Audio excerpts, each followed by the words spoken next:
তেলের মধ্যে ফোড়ন দিয়ে দিলাম শুকনো লঙ্কা, ছোট একটা পেঁয়াজ কুচি আর 2 কোয়া রসুন। শুভ দুপুর, সবাই কেমন আছো?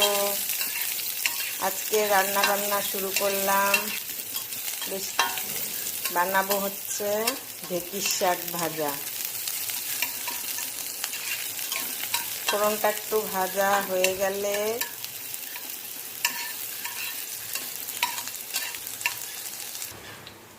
এখানে ঢেঁকির শাক কেটে ধুয়ে কুচিয়ে রেখেছি, এখন দিয়ে দিচ্ছি।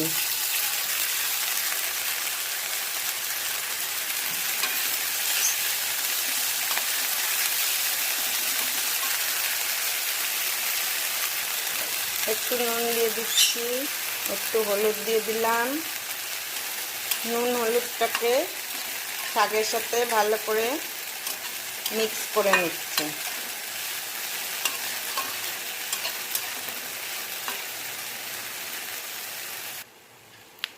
আর একটা কাঁচা লঙ্কা দিয়ে দিলাম।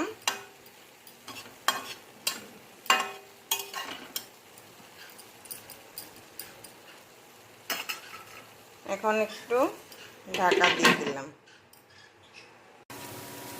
হয়ে গেছে ঢেঁকির শাকটা, এখন আমি নামিয়ে নিচ্ছি।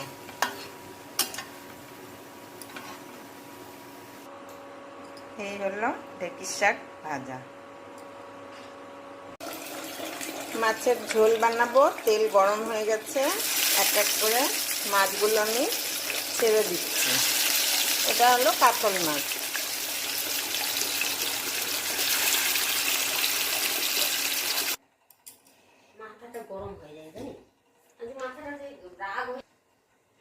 মাছ ভাজা হয়ে গেছে, তুলে নিয়েছি। এখন তেলের মধ্যে গোটা জিরে ফোড়ন দিলাম। আর এই যে এটা হচ্ছে সজি কচু, কেটে ধুয়ে নিয়েছি। কচু দিয়ে ঝোল বানাবো মাছের।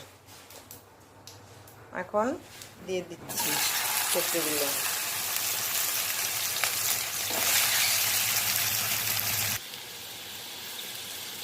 এই কচুগুলো একটু ভেজে নিচ্ছি ভালো করে। অবশ্যই একটু নুন হলুদ দিয়ে ভাজতে হবে।